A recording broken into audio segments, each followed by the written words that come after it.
Olá! Estou aqui hoje para falar sobre Jesus como nosso modelo de liderança e compartilhar os exemplos que ele nos deixou em todas as fases da sua vida aqui nessa terra. Compreenderemos juntas as características que ele espera de nós como mulheres e líderes. Jesus se entregou para servir os necessitados do povo, ao curar os enfermos, alimentar os famintos e dar-lhes esperança quanto ao reino de Deus. Ele os libertou do maligno, do pecado e dos demônios pelo poder de sua palavra e pelo Espírito Santo. Jesus fez discípulos e, como líder, preparou trabalhadores que poderiam dar prosseguimento ao seu ministério depois que deixasse a terra. Jesus demonstrou nobreza de compaixão no trato com as pessoas. Multidões o seguiam. Ele discipulou um grupo de 12 homens, a fim de que a qualidade da sua missão pudesse continuar. Jesus demonstrou humildade e atitude de servo sem paralelos na liderança. Ele modelou a verdadeira liderança para nós. Ao examinarmos sua vida, poderemos obter um modelo para nós ao buscarmos desenvolver nossos talentos para a liderança. Sua vida quando criança. Primeiramente, iremos considerar a infância. Desde os seus primeiros anos, ele modelou muitos dos traços da verdadeira liderança. Da infância de Jesus, podemos aprender a humildade, operosidade, responsabilidade e ética. Ele viveu na pobreza, mas era alegre e fiel trabalhador. Reconhecia o trabalho como uma bênção e, com disposição, cumpria seu dever.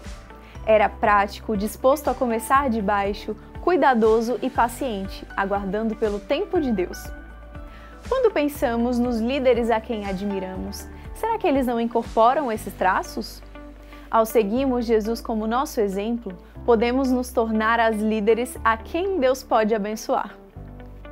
Vamos considerar o que aprendemos sobre liderança na infância e juventude de Jesus a partir de características específicas. A primeira delas é a ética. No livro O Desejado de Todas as Nações, página 71, nós lemos: a vida de Jesus estava em harmonia com Deus. Enquanto criança, pensava e falava como criança, mas nenhum traço de pecado desfigurava nele a imagem divina. Não ficou, no entanto, isento de tentação. Jesus foi colocado no lugar em que seu caráter seria provado. Era-lhe necessário estar sempre em guarda a fim de conservar sua pureza. Estava sujeito a todos os conflitos que nós, outros, temos de enfrentar, para que nos pudesse servir de exemplo na infância, na juventude e na idade varonil. Jesus também era alegre. Em sua infância, viveu num lar de camponeses e desempenhou fiel e alegremente sua parte em suportar as responsabilidades da vida doméstica. Além disso, se tornou experiente.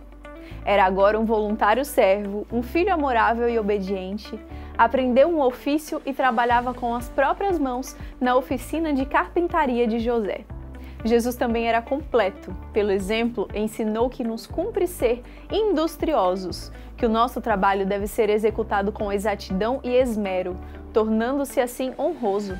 O exercício que ensina as mãos a serem úteis e educa os jovens a fazer sua parte quanto às responsabilidades da vida, comunica robustez física e desenvolve todas as faculdades. Todos devem procurar fazer alguma coisa que lhes seja útil ou de auxílio a outros. Deus designou o trabalho como uma bênção, e somente o trabalhador diligente encontrará a verdadeira glória e alegria da vida. Jesus era pautado por princípios. Desde muito tenra idade, começara Jesus a agir por si na formação de seu caráter, e nem mesmo o respeito e o amor aos pais o podiam desviar de obedecer à palavra de Deus. Ele também era leal. Jesus amava seus irmãos e os tratava com incansável bondade. Quando jovem, também se mostrou paciente. Jesus não deixara de respeitar sua relação para com seus pais terrestres. Voltou de Jerusalém com eles e ajudou-os em sua vida de labor. Ocultava na própria alma o mistério de sua missão, esperando submisso o tempo designado para iniciar sua obra. Durante 18 anos, depois de haver reconhecido ser o Filho de Deus, reconheceu também os laços que o ligavam ao lar de Nazaré e cumpriu os deveres de filho, irmão, amigo e cidadão. Agora vamos considerar duas perguntas. Pergunta número 1. Relacione as características da vida de Jesus quando criança e quando jovem. Como líderes, o que podemos aprender desses exemplos? Pergunta 2. No livro O Desejado de Todas as Nações, na página 86, nós lemos: desde muito tenra idade, começara Jesus a agir por si na formação de seu caráter, e nem mesmo o respeito e o amor aos pais o podiam desviar de obedecer à palavra de Deus. Por que esse traço de caráter é tão importante na vida de uma líder? Agora vamos refletir sobre Jesus e sua vida espiritual. Cristo também provê lições vitais para os líderes ao considerarmos os aspectos específicos de sua própria vida espiritual. Primeiro, consideraremos sua vida de oração. Se a oração era crucial para o poder de Jesus, quanto mais importante deveria ser para nós ao nos tornarmos líderes? Dependência de Deus. Ensinando-nos a pedir cada dia o que necessitamos, tanto as bênçãos temporais como as espirituais, Deus tem um propósito para o nosso bem. Deseja que reconheçamos nossa dependência de seu constante cuidado, pois procura atrair-nos em comunhão com Ele. Nessa comunhão com Cristo, mediante a oração e o estudo das grandes e preciosas verdades de Sua palavra, seremos alimentados como almas que têm fome. Como os que têm sede, seremos saciados à fonte da vida. A oração segue: perdoa as nossas dívidas, assim como nós perdoamos aos nossos devedores. Capacidade de perdoar e de trabalhar em harmonia. Jesus nos ensina que só poderemos receber o perdão de Deus se também nós perdoarmos aos outros. É o amor de Deus que nos atrai para Ele. E esse amor não pode tocar o coração sem criar amor pelos nossos irmãos. Compaixão. No livro Mente, Caráter e Personalidade, na página 307, nós encontramos: conquanto o cristão seja sempre bondoso, compassivo, perdoador, não pode ele sentir-se em harmonia com o pecado. Aborrecerá o mal e se apegará ao que é bom. O Espírito de Cristo nos levará a odiar o pecado, ao mesmo tempo em que estaremos dispostos a fazer qualquer sacrifício para salvar o pecador. A oração continua: e não nos deixes cair em tentação, mas livra-nos do mal. Manter firmemente os princípios.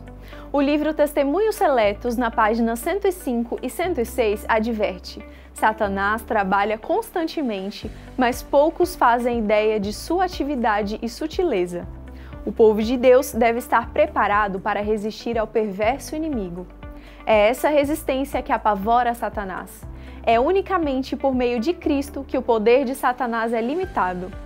É esta uma verdade momentosa, que todos deveriam compreender. O verso termina com as seguintes palavras: pois se perdoarem as ofensas uns dos outros, o Pai Celestial também lhes perdoará. Reconhecer a Deus como Senhor. A última, como a primeira sentença da oração do Senhor, volve-nos para o Pai como se achando acima de todo poder e autoridade e todo nome que se nomeia.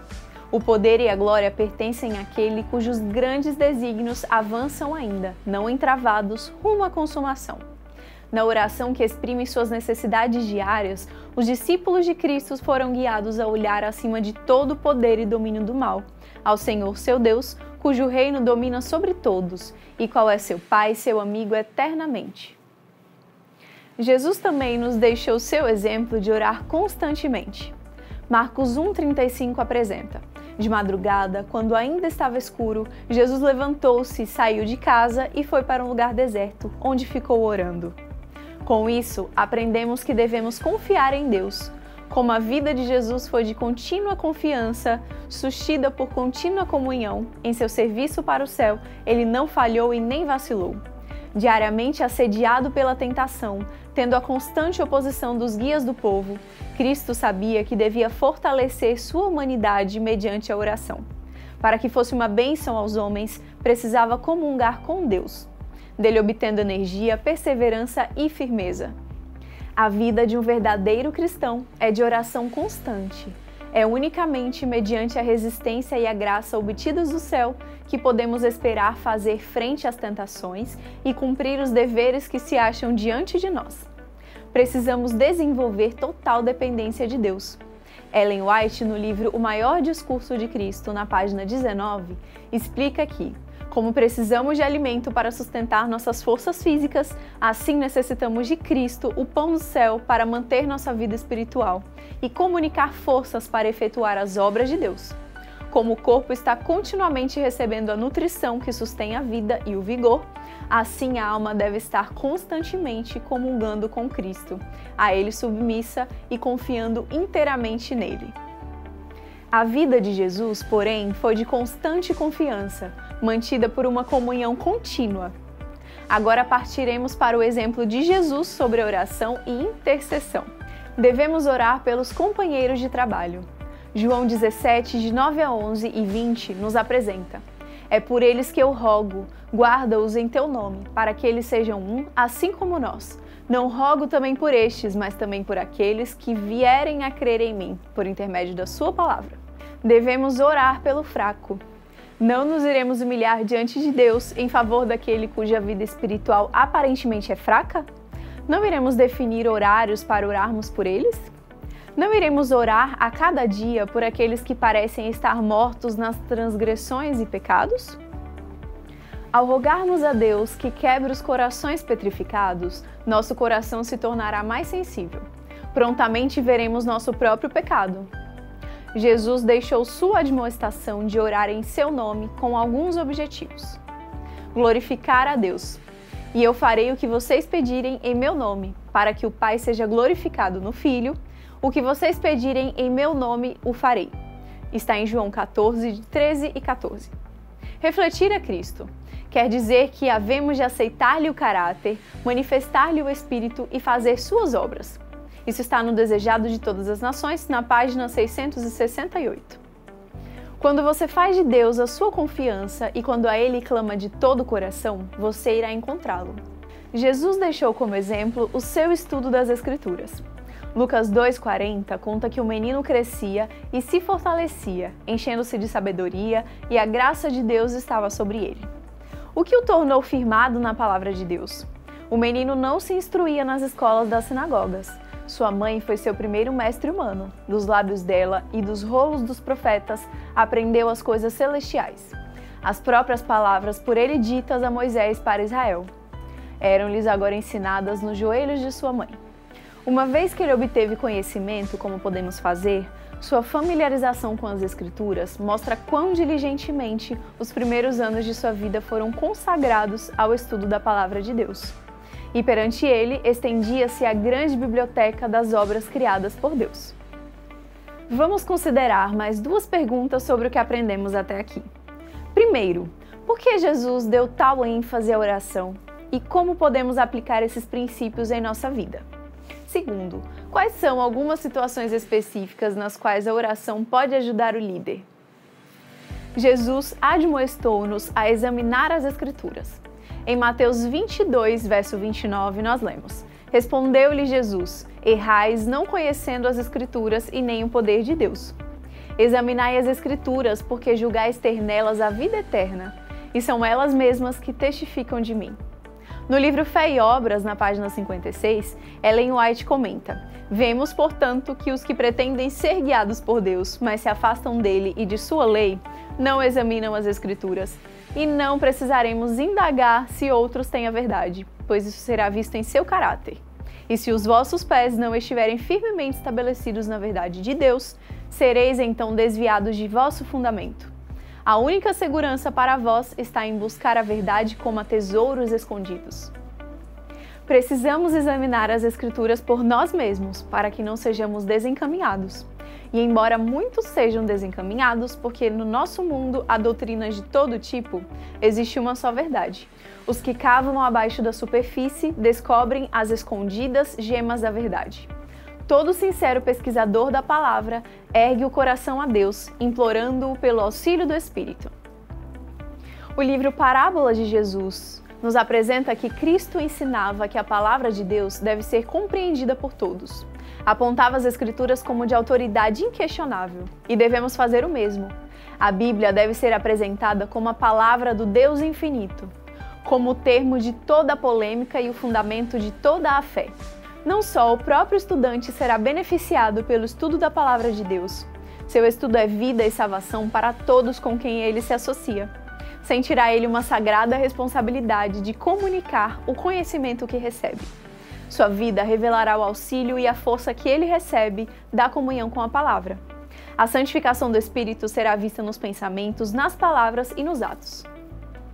Vamos entender juntas um pouco mais sobre o relacionamento com os outros a partir do modelo de liderança de Jesus. Ao estudarmos a vida de Cristo, podemos encontrar muitos exemplos de como ele se relacionava com os outros.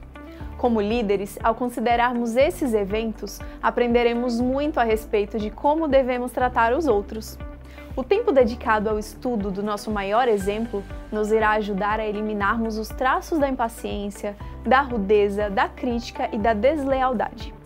Consideremos o exemplo de nosso modelo maior e aprendamos a respeito da bondade e da compaixão. Estes são os traços modelados por Jesus para nós como líderes hoje.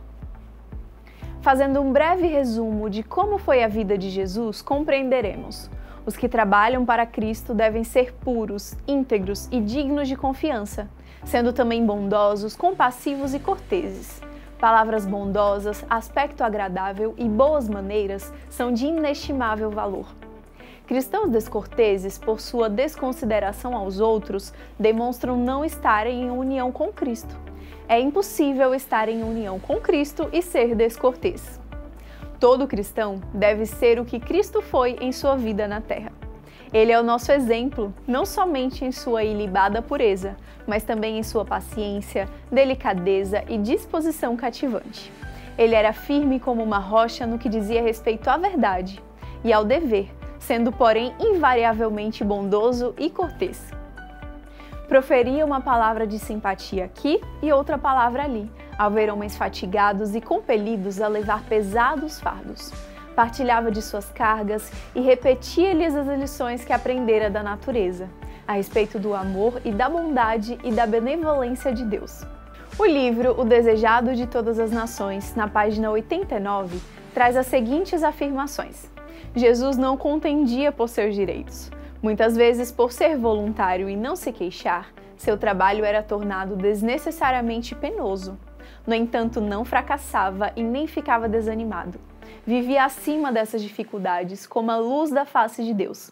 Não se vingava quando rudemente tratado, mas sofria com paciência o insulto. É hora de considerar mais algumas perguntas. Primeiro, quais desses traços de liderança de Jesus você vê em sua vida? Segundo, qual você não possui e que gostaria muito de se empenhar para melhorar? Jesus deseja que tenhamos algumas qualidades. Dentre elas, destacamos: primeiro, obediência a Deus. Em João 14,15 temos a declaração: se me amais, guardareis os meus mandamentos.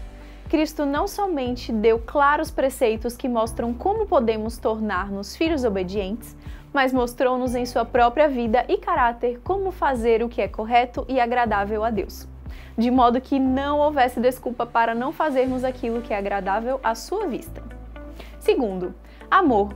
Mateus 22,39 diz: e o segundo é semelhante a ele, ame ao seu próximo como a si mesmo.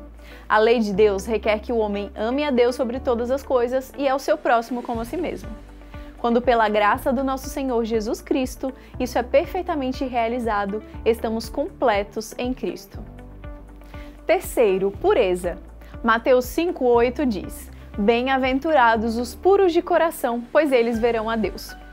Os limpos de coração percebem o Criador nas obras de sua poderosa mão. Nas belas coisas que enchem o universo, em sua palavra escrita, leem os mais distintos traços, a revelação de sua misericórdia, sua bondade e sua graça. As verdades ocultas aos sábios e entendidos são reveladas às criancinhas. A beleza e preciosidade da verdade, não percebidas pelos sábios do mundo, estão sendo constantemente desdobradas aos que experimentam um confiante e infantil desejo de conhecer e cumprir a vontade de Deus. Discernimos a verdade mediante o tornarmos nós mesmos participantes da natureza divina. Número 4. Perdão. Mateus 18, 21 e 22 relata: então Pedro aproximou-se de Jesus e perguntou: Senhor, quantas vezes deverei perdoar a meu irmão quando ele pecar contra mim? Até 7 vezes? E Jesus respondeu: eu lhe digo, não até 7, mas até 70 vezes 7. Limitaram os rabinos o exercício do perdão até 3 ofensas. Pedro, que como cuidava de seguir os ensinos de Cristo, ampliou-o até 7, o número que indica perfeição. Cristo, porém, ensinou que nunca nos devemos fatigar de perdoar. Mostrou então o verdadeiro motivo pelo qual o perdão deve ser concedido e o perigo de acariciar espírito irreconciliável. O homem estava sob a condenação da lei quebrantada. Não podia salvar-se por si mesmo, e por esse motivo veio Cristo ao mundo, velando sua divindade com a humanidade, e deu a sua vida, o justo pelo injusto. Entregou-se por nossos pecados e oferece livremente a todos o perdão comprado com o seu sangue. Número 5. Mansidão. Mateus 5,5 diz: Bem-aventurados os mansos, porque eles herdarão a terra. E Mateus continua: Tomai sobre vós o meu jugo e aprendei de mim, porque sou manso e humilde de coração, e achareis descanso para a vossa alma. É o amor do próprio eu que destrói a nossa paz. Enquanto o eu está bem vivo, estamos continuamente prontos a preservá-lo de mortificação e insulto. Mas se estamos mortos e nossa vida escondida com Cristo em Deus, não levaremos a sério as desatenções e indiferenças. Seremos surdos às censuras e cegos à zombaria e ao insulto. Ellen White ainda aconselha: muito melhor nos é sofrer sob falsa acusação do que nos infligirmos a nós mesmos a tortura da desonra sobre os nossos inimigos. O espírito de ódio e a vingança teve sua origem em Satanás e só pode trazer mal sobre aquele que o nutre. Humildade de coração, aquela mansidão que é o fruto de permanecer em Cristo, é o verdadeiro segredo da bênção. Ele adornará os mansos com a salvação. Número 6. Generosidade. Mateus 5,42 fala: Dá a quem te pede e não voltes as costas ao que deseja que lhes emprestes. Essa escritura esclarece o sentido das palavras do Salvador. Cristo não nos ensina a dar indiscriminadamente a todos quanto pedem por caridade, mas ele diz: livremente lhes emprestará o que falta. E isso deve ser uma dádiva, de preferência um empréstimo, pois cumpre-nos emprestar sem nada esperar. No livro Parábolas de Jesus, na página 142 e 143, lemos que nossas orações não devem ser uma solicitação egoísta, meramente para o nosso próprio benefício. Devemos pedir para podermos dar. O princípio da vida de Cristo deve ser o princípio de nossa vida. Por eles me santifico a mim mesmo, disse, referindo-se aos seus discípulos, para que também eles sejam santificados. Isso está em João 17, verso 19. A mesma devoção, o mesmo sacrifício, a mesma submissão, as reivindicações da palavra de Deus, manifestos em Cristo, devem ser vistos em seus servos. Nossa missão no mundo não é servir ou agradar a nós mesmos. Devemos glorificar a Deus, com Ele cooperando para salvar pecadores. Devemos suplicar de Deus bênçãos para partilhar com outros. A capacidade de receber só é preservada compartilhando. Não podemos continuar recebendo os tesouros celestiais sem os transmitir aos que estão ao nosso redor. Número 7. Compaixão. Mateus 25, 35 e 36 apresenta: Porque tive fome e me deste de comer, tive sede e me deste de beber, era forasteiro e me hospedastes, estava nu e me vestistes, enfermo e me visitastes, preso e fostes me ver. Muitos consentem em que o irmão ou vizinho se debata sob circunstâncias adversas sem ampará-lo. Porque professam ser cristãos, pode ele ser induzido a pensar que em seu frio egoísmo estão representando a Cristo. Porque pretensos servos do Senhor não são seus cobreiros, o amor de Deus que dele devia exalar é em grande parte interceptado de seus semelhantes. E muitos louvores e ações de graças do coração e lábios humanos são impedidos de refluir a Deus. Ele é destituído da glória devida ao seu santo nome. É expoliado das pessoas pelas quais Cristo morreu, pessoas que anelam introduzir em seu reino para habitarem em sua presença pelos séculos infindos. Podemos professar ser seguidores de Cristo, podemos professar crer todas as verdades da palavra de Deus, mas isso não fará bem ao nosso próximo, a não ser que a nossa crença esteja entrelaçada com a nossa vida diária. Nossa profissão pode ser tão alta quanto o céu, mas não nos salvará a nós mesmos nem aos nossos semelhantes, a menos que sejamos cristãos. Um exemplo correto fará mais benefício ao mundo do que qualquer profissão de fé. Número 8. Humildade. Mateus 20, de 26 a 28, nos diz: Não é assim entre vós, pelo contrário, quem quiser tornar-se grande entre vós, será este que vos sirva. E quem quiser ser o primeiro entre vós, será vosso servo. Tal como o Filho do Homem, que não veio para ser servido, mas para servir, e dar sua vida em resgate por muitos. E Mateus continua dizendo: Mas o maior dentre vós será vosso servo. Quem a si mesmo se exaltar será humilhado, e quem a si mesmo se humilhar será exaltado.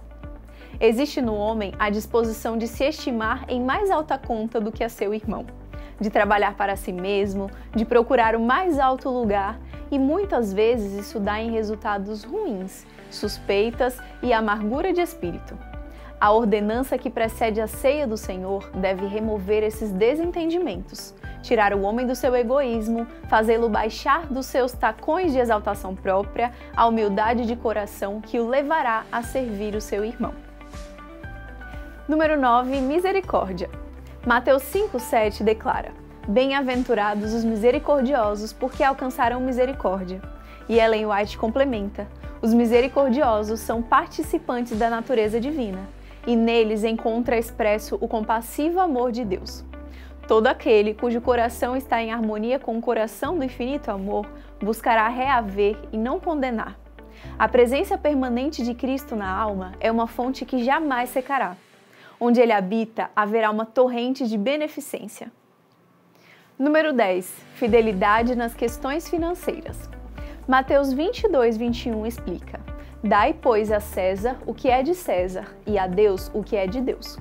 No livro Conselhos sobre Mordomia, na página 258, nós lemos: Alguns não se têm erguido e unido no plano da doação sistemática.